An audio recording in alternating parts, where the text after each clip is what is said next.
Goeiemôre. Welkom by ons eerste les van leidend en bedrywend vir die eksamen hersiening vir die einde van die jaar. Hierdie is baie basiese verduidelikings van hoe om leidend en bedrywend te doen. Vandag gaan ons net kyk na teenwoordige tyd. So, die eerste ding waarna ons kyk is word deur. Word deur gebruik ons altyd as dit teenwoordige tyd is. Goed, en dan die word deur is altyd in die plek van die werkwoord.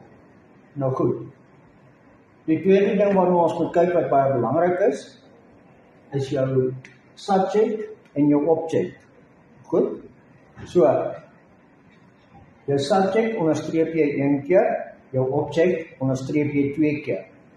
Dan, sodat jy kan weet, dit is jy jou antwoord begin skryf, begin jy met jou object, die woord wat 2 keer geonderstreep is, soos wat ek daar gemaak het, en jou subject 1 keer. Die hele prentjie hierso, stel dit voor jy maak vir jou bo aan jou vraestel, as jy jou vraestel kry aan die einde van die jaar, of wanneer ook al, sodat jy hierdie basiese reël kan onthou.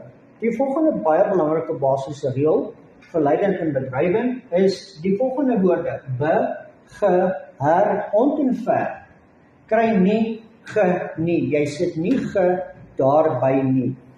Goed, so, kom ons kyk na 'n voorbeeld.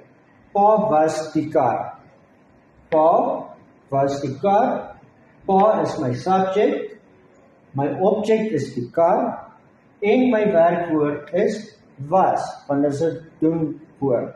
It's a doing word. Okay?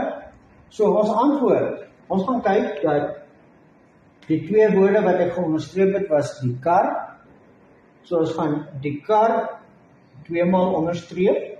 Goed. Dan in die plek van my werkwoord het ons word deur. Hier is goed.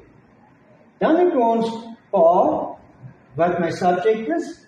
Hy is daarso, so jy kan seker maak dat die subject en die object plekke geruil het, en dan gewas aan die einde vir jou werkwoord.